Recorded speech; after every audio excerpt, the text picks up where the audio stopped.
Chilli powder అన్ని రకాల వంటలకు పచ్చళ్లకు సరైన chilli powder. No colour no chemicals. ఇలా ఇన్ని ఇయర్స్ నుంచి అంటే ఆల్మోస్ట్ 5 years నుంచి చేస్తున్నారు కదా.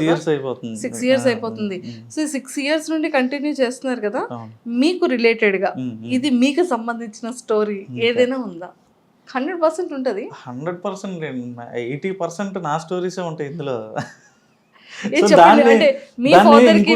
ఇంకొంచెం ఎగ్జాగరేట్ చేస్తాం అనమాట. ఇప్పుడు ఫర్ ఎగ్జాంపుల్ టైట్ ప్యాంట్ అని ఒక ఎపిసోడ్ ఉంటుందండి. అందులో టైట్ ప్యాంట్లో ఏం చేస్తారంటే పక్కింటి ఆంటీ ఎందుకంటే ఒక 2 తీగలు కట్టుకోవడం, ఇద్దరం కలిసి ఒకటే తీగ కడదాం అంటది ఆవిడ.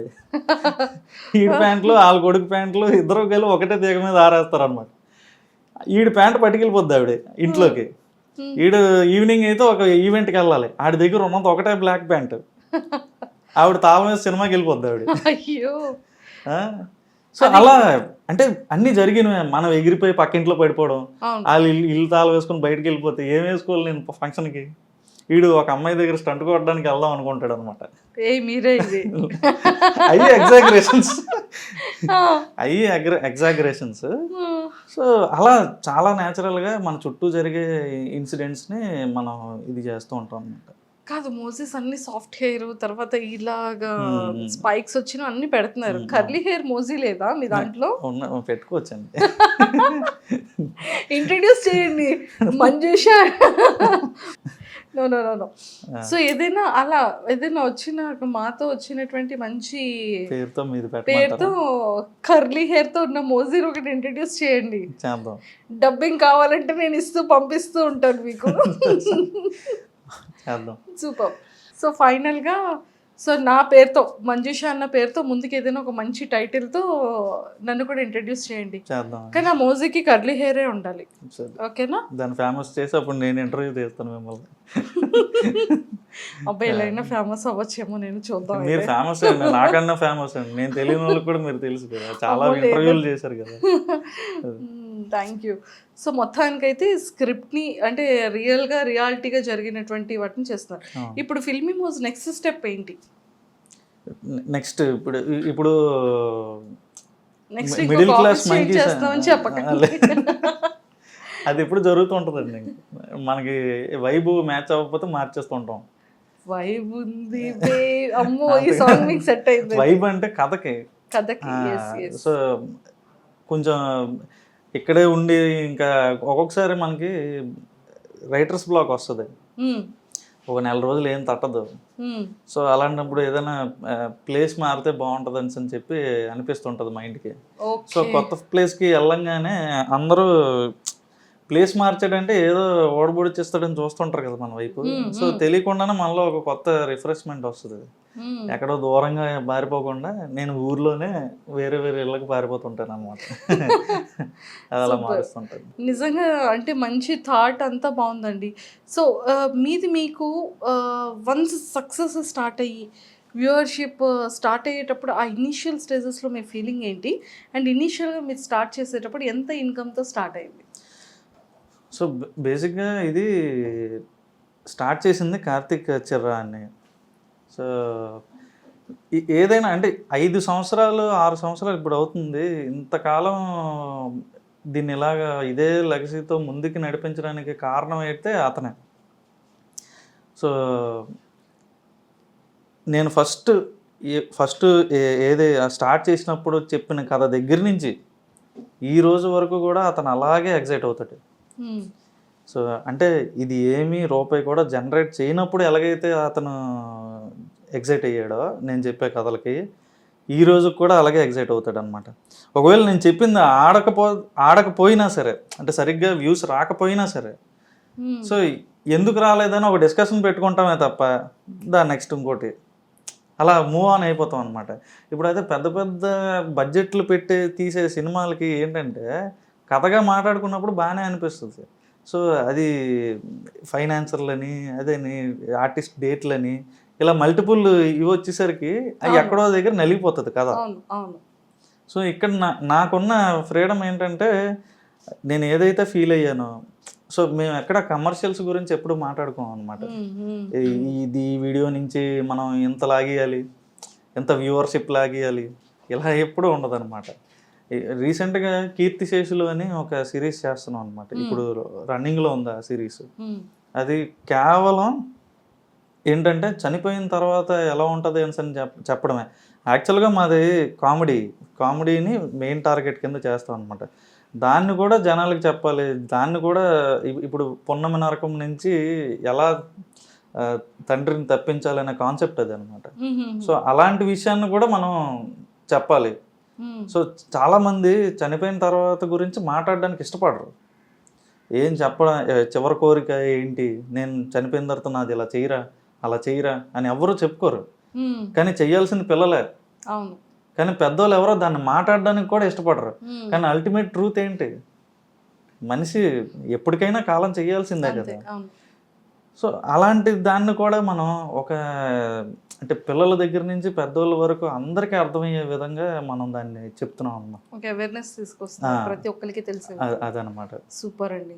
అండ్ ఎక్కువగా మీకు చాలా ఇంటర్వ్యూస్ ఇచ్చారు కాబట్టి 100% బయట మిమ్మల్ని గుర్తుపడతారు, లేదా వాయిస్ లో అయినా సరే గుర్తుపడతారు కదా. మీకు బయట ఏమని అడుగుతుంటారు? గుర్తుపట్టడం అంటే నాకు ఒకటి గుర్తొచ్చింది. ఒక 1 year బ్యాక్ మా ఫాదర్ నాకు చిన్న సర్ప్రైజ్ ఇచ్చారండి.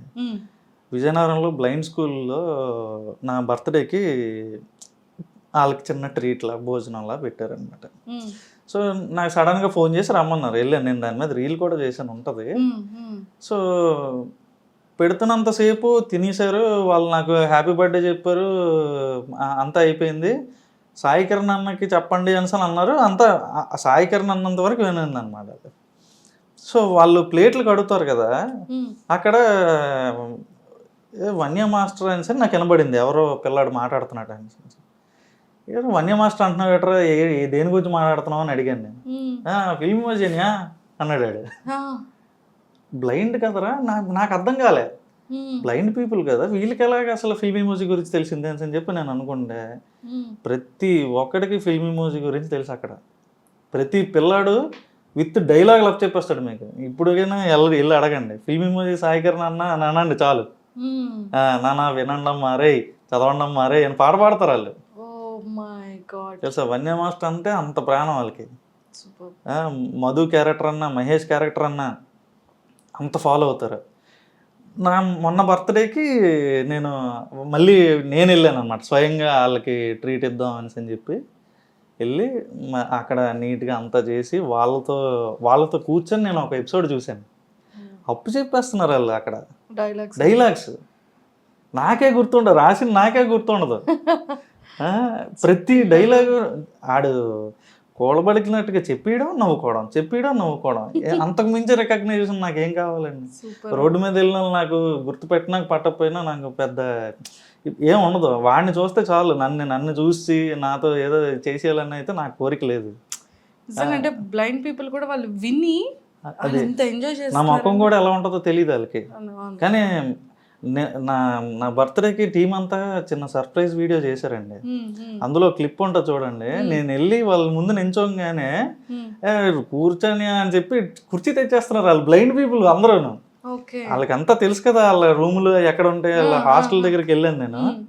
కుర్చీ తెచ్చేసి పర్లేదురా నేను కింద కూర్చుంటాను అంటే, కూర్చొని నిన్నెవడాపోతాడు అని అన్నట్టు నన్ను కూర్చోమంటున్నారు వాళ్ళు.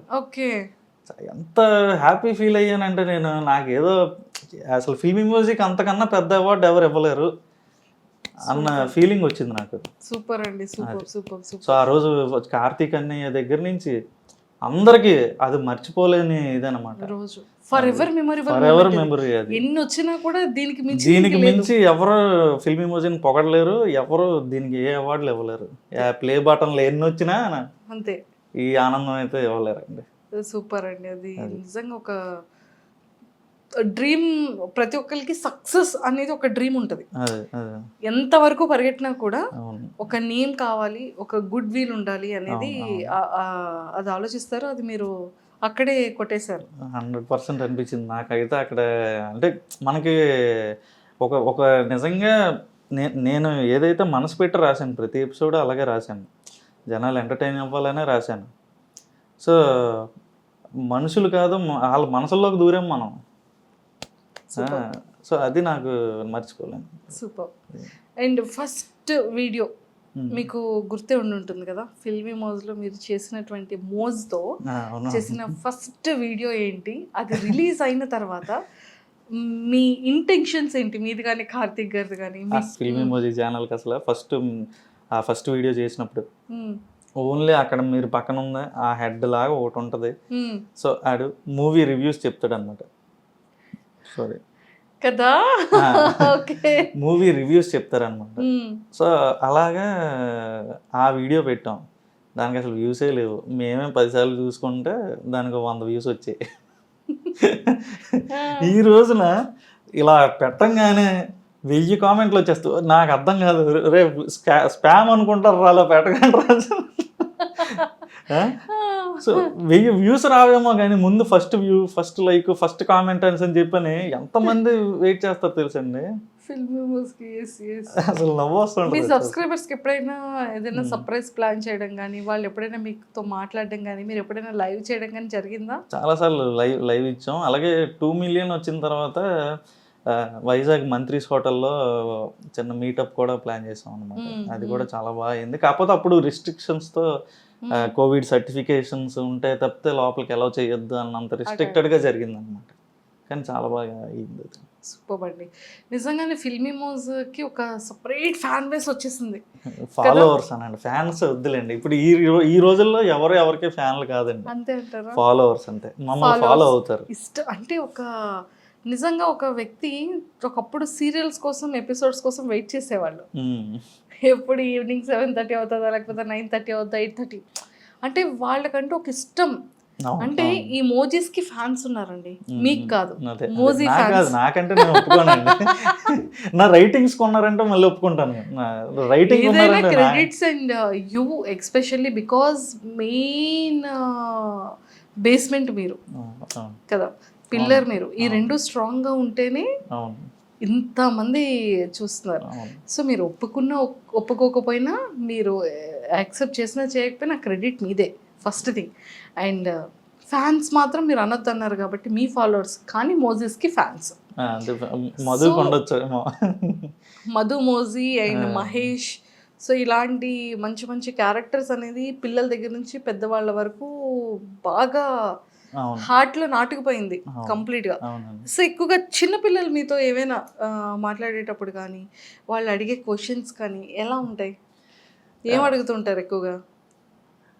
అంటే కొంతమంది అని మధు ఎప్పుడు రిచ్ అవుతాడని, ఇంకా మిడిల్ క్లాస్లోనే అలా ఉండిపోతాడా, వాళ్ళ నాన్న సంపాదించడా? మరి ఏంటి సంపాదించడా వాళ్ళ నాన్న?